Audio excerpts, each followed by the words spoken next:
Print bigger, print better, with Titanic Prints. Hello and welcome back to Titanic Prints. If this is your first time with us, I'd like to personally welcome you. And if you're coming back to the channel, well, thanks so much for coming back. Today we're going to go over scaling and chopping of prints. Sometimes you'll download something from Thingiverse, Cults, Yegi, etc., and the scale will be perfect. Other times you may need to want to change the scale. Or in the case of these battle mechs over here, I have somebody who would like to print these in a different scale and make them much, much larger. So today we're going to talk about how to ensure your scale is accurate before printing, and in the case of these battle mechs, if we make them too large to print, how can we chop them to fit them to the print bed? Now let's start with these Dark Angels Hellblasters. They're clearly attractive models, but before printing them and then checking the scale, we're going to check the scale ahead of time here in the slicer. Now you can use whatever slicer you'd like. You could use Cura, you could use Lychee, you could use Shitbox. It's totally up to you. I prefer to use Cura only because it is what I am most comfortable with. However, any of the above will work just fine. So where do you start?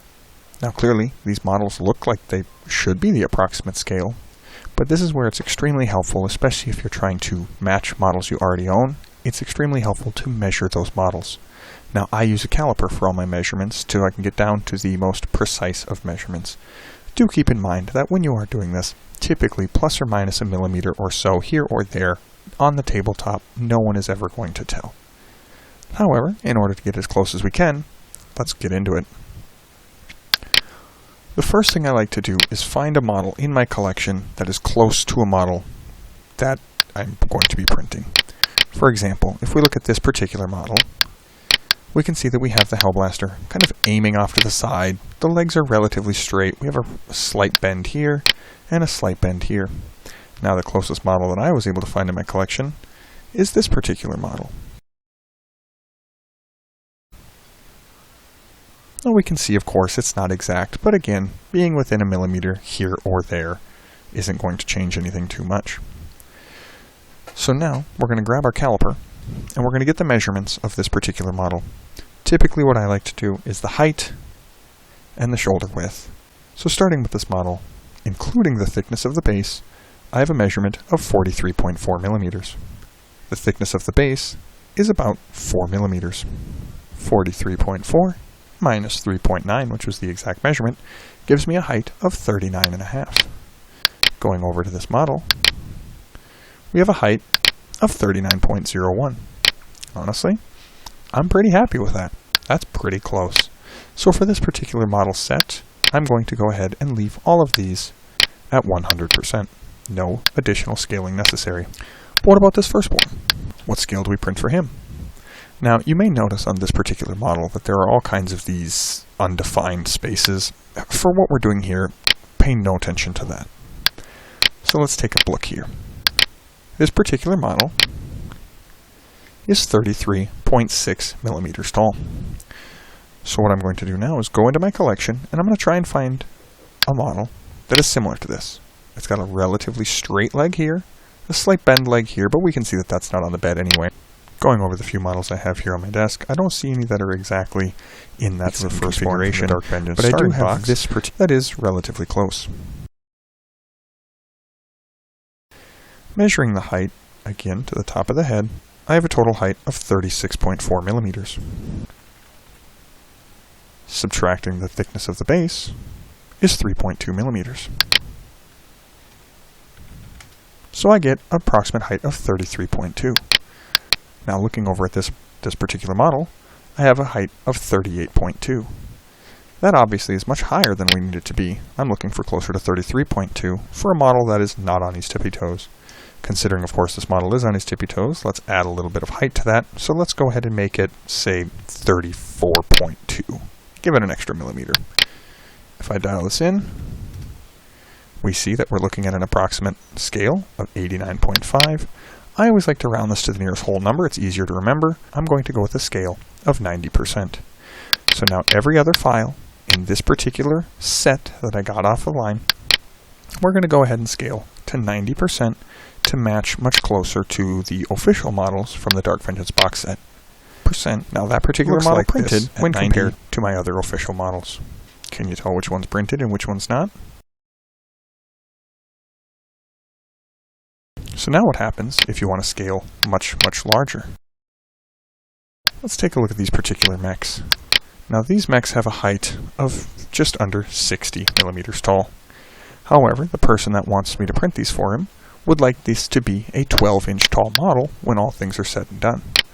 So we have to scale this up to figure out what our percentage is going to be, so that if we do chop it in a different program, we can make sure to scale it appropriately. Now this particular person wants this to be exactly 12 inches tall, all said and done. So we're going to change our Z height to 12 inches, or 254 millimeters.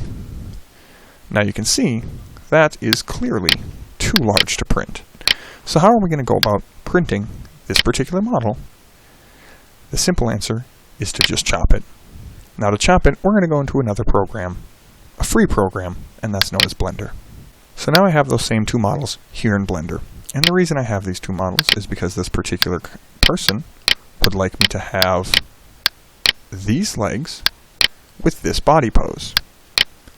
Now the first thing you're going to do in Blender is to see if it's going to break apart easily. I'm sure there's a more technical term for this. I call it breaking. So the keystrokes to get to this particular trick are to highlight the model, Tab, P as in Papa, buy loose parts. In this case, nothing happened. This model did not break. So we're going to have to go to step 2. To see what it looks like to have a model break, I have this particular Space Marine model. This comes from the same file set as we had before. Once again, click on the model, Tab, P as in Papa, buy loose parts, and we can see this model has now broken into many, many parts. Every different colored piece is an additional part. Now why is this useful? Perhaps you want to change the shoulder pads. These particular shoulder pads are Iron Hand shoulder pads. Maybe you're like me and you need them as Dark Angels. Just going to go ahead and move those away.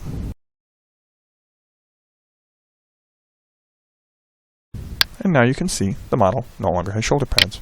Perhaps you have custom backpacks as well, like myself. We're going to go ahead and drag that away. And now you have this particular model.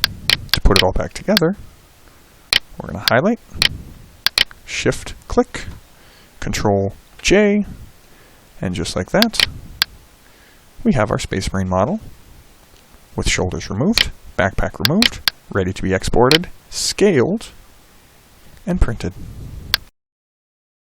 Now back to chopping. So the first thing we're going to need to do is cut this waist apart. Now, to get to chopping this model, we have to go from the Object menu to the Edit menu. You could simply go up here and click Edit Mode, or you can hit the Tab key. Now with this particular model, go back to Object View here, I want to cut it right here at the waist. So what I'm going to do is I'm going to click here so that I get an exactly frontal shot, zoom in as much as I need to, go back to the Edit mode by either clicking it in the drop down or hitting the Tab key, and then you're going to want to go over here to the Bisect tool. Now in your case, it may show the knife tool. To get to the Bisect tool, simply hold it down and select Bisect. Now I'm going to zoom in a little closer and simply drag and cut where I want this to cut. Go right there, as you can see. And then to ensure that we have a perfect 90-degree cut, I'm going to go ahead and select that to 0. So these two are both 0. Fill. There we go. And then when I select Tab to go back to the Object menu, we now have it cut at the waist. But what about these extra arm guns? How do we get rid of those? Well, just like before, now that they're separated, we should be able to remove them. Once again, Tab, P as in Papa, loose parts, Tab, and we're back. And then these guns, or gun parts rather, can simply be clicked and deleted. And there we have it. We're left with legs. So let's do it again. Once again, Tab. Just click on that to get it nice and square. Scroll in. And go ahead and bisect.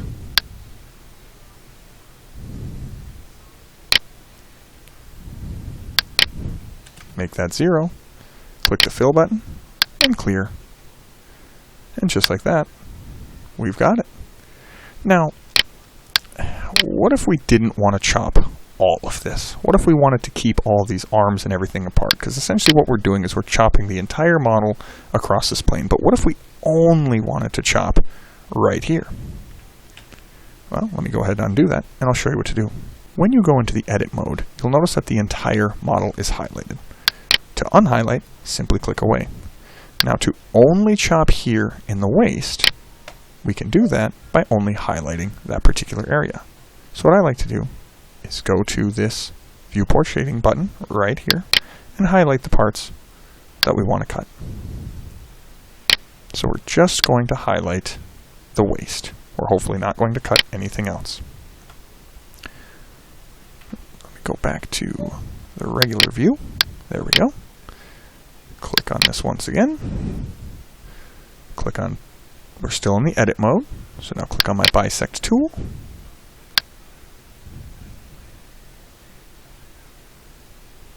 And we're simply going to make that chop. Once again, hit 0, fill, and clear. Oh, I want to keep. There we go. Now we can see this doesn't look particularly great, and that's okay, because what we're going to do is we're going to go Tab, P, Loose Parts, Tab, and now we can simply remove all the parts we don't need, and just like that, we have the torso. So now this is the torso that the particular person I'm working with would actually like, so let's do it one more time. Tab. We've got this already highlighted, but in case you missed it from before, just simply highlight what we need. Go back to the bisect tool.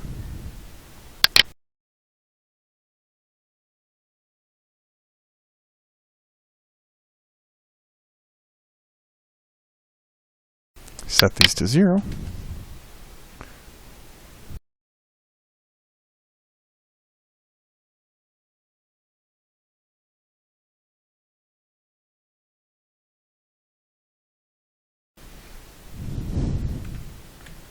Once again. And there we have it. Very, very simple. Now, once you have this all chopped, the next step is that you're going to have to export it. So this is the torso that we want. So I can simply, there we go, File, Export, STL. You want to make sure that you hit Selection Only, Top Half, and there it's exported. Now if we go back into Cura, we can go ahead and import it. And there it is, all nice and chopped. Now once again, we know we have to now scale it. So if we know that this has to be 254 millimeters tall, the scale I need is 405.12. Looks like it's still a little bit too big. So let's go back to Blender and remove the arms. Now that we're back in Blender, let's go ahead and remove these arms. The first thing you're going to want to do is make a couple of duplications of itself, just in case you make a mistake, and it does make things a little bit easier later. So go ahead and click Shift D, Shift D, Shift D. And now you'll see I have a couple duplications of itself. One more for good measure. So now let's go ahead and get these arms chopped. So first thing I do when I want to remove a part from a model such as this is try and plan it out. Looking over, I'm going to put a cut here, and I'm going to try and sneak a cut right there. So let's give that a shot. Once again, we need to go into the Edit menu by hitting Tab, highlight everything A, go to the Bisect tool, which is already selected, and go ahead and give this a cut.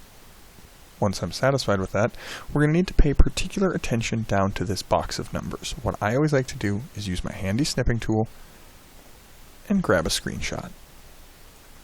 I'm going to drag this off to my other monitor. We'll come back to this later. So now we're going to go back to Fill, Clear Inner. So what that has just done is it has completely chopped off the arm itself, leaving only the torso.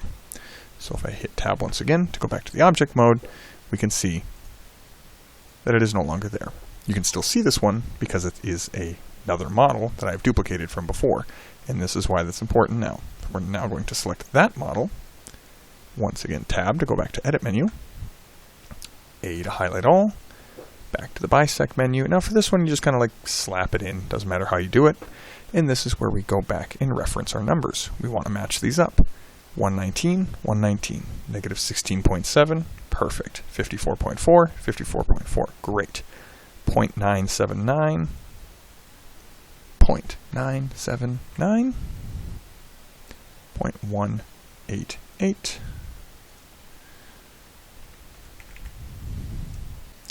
and 0.85.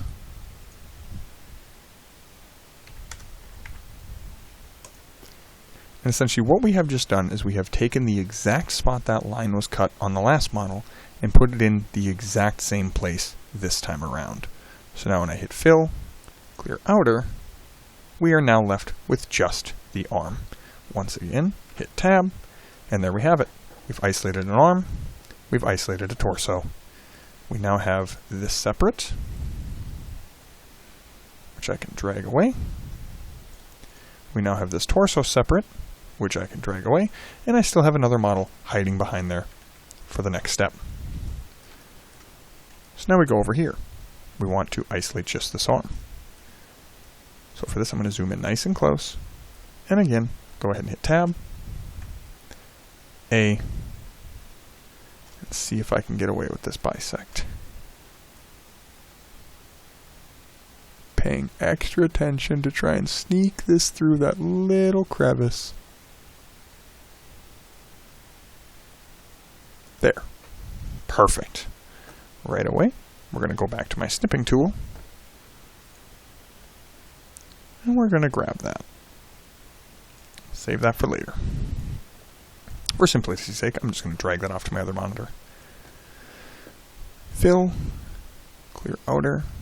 Nope, we're going to clear inner. So by clearing that, I have now chopped off this arm, so this greenish colored torso is just a torso with no arms. That model is done. Hit Tab again, it is now isolated. So to separate this pink arm from the rest of this pink torso, which is hiding behind this green torso, simply hit Tab to go back to the Edit menu. We can see where this green line was from our last cut. Go ahead and hit A. And then let's try and line it up. Anytime there's kind of tricky, I just try and line it up as best I can. Fill. And Tab. And now I can drag that away. And just like that, I've got the right arm, the torso, the left arm, all separated, all chopped, and ready to export. It's that easy. And now back to Cura, we have our models that we had just chopped previously in Blender loaded onto the build plate. Once again, we need to scale them up. Scaling to 405.12.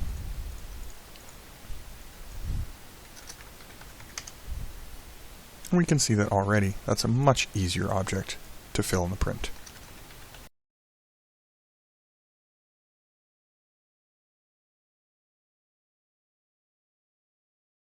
And just like that, this torso now fits. The arms will fit. Of course, you don't have to rearrange them and get them to just the proper orientation, which you can see my print orientations video about how exactly I would go about doing that. But that is essentially how to take an object that is scaled up a much, much larger scale and cut it and chop it so that you can fit it on your print bed without having to scale it down or sacrifice any other print quality.